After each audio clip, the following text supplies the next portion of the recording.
Hello बच्चों, आइए प्रश्न देखते हैं। अभिकथन हमें दिया हुआ है, पिलाई जीवाणु के चलित उपांग है। कारण है पिलाई सयुग्मन में भाग लेती है। तो यहाँ पे विकल्प हमें दिए हुए ए और आर दोनों सत्य हैं और आर ए की सही व्याख्या है। ए और आर दोनों सत्य हैं लेकिन आर ए की सही व्याख्या नहीं करता है। ए सत्य है लेकिन आर असत्य है। ए असत्य है लेकिन आर सत्य है। ए और आर दोनों असत्य हैं। तो यहाँ पे हम बात करते हैं प्रश्न की मुख्य अवधारणा। ठीक है, तो प्रश्न की मुख्य अवधारणा है पिलाई।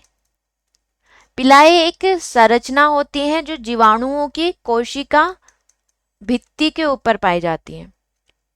कोशिका भित्ति के ऊपर उपस्थित होती है और ये कैसी संरचना होती है? एक हेयर लाइक संरचना होती है। तो यहाँ पे अगर मैं बात करूं पिलाई के बारे में तो दो प्रकार की पिलाई होती है, यानी कि जीवाणुओं में दो प्रकार की क्या पाई जाती है? पिलाई पाई जाती है। एक तो होती है छोटी पिलाई जिसे हम शॉर्टर पिलाई भी बोलते हैं, और एक होती है लॉन्गर पिलाई जिसे हम एफ पिलाई भी बोलते हैं। एफ पिलाई, या इसे हम क्या बोलते हैं? सेक्स पिलाई।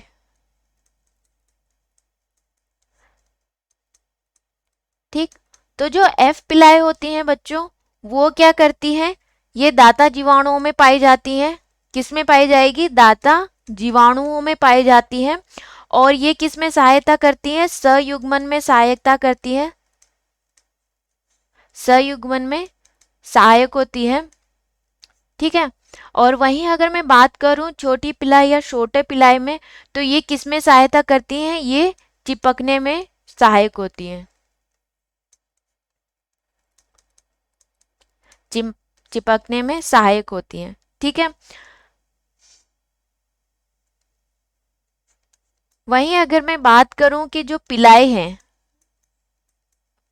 पिलाई कैसी होती है? ये नॉन मोटाइल होती है। नॉन मोटाइल होती है, यानी कि गतिशील नहीं होती है या गतिशीलता में सहायता नहीं करती है।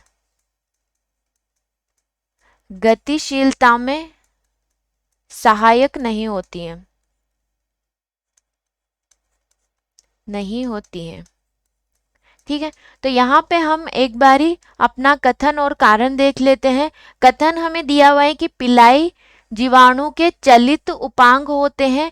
तो अभी अभी हमने देखा कि पिलाई क्या होती है? नॉन मोटाइल होती है, यानी कि ये गतिशीलता में सहायक नहीं होती हैं। तो यहाँ पे जो कथन है वो हमारा गलत हो जाएगा। पिलाई सयुग्मन में भाग लेती हैं, तो हमने भी देखा कि पिलाई जो एफ पिलाई होती है वो सयुग्मन में सहायता करती है। तो कारण हमारा क्या हो जाएगा? सही होगा।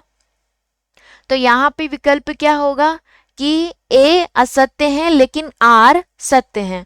तो विकल्प द हमारा क्या हो जाएगा? सही विकल्प होगा। आशा करती हूँ आप इसे अच्छी तरह समझ गए होंगे। धन्यवाद।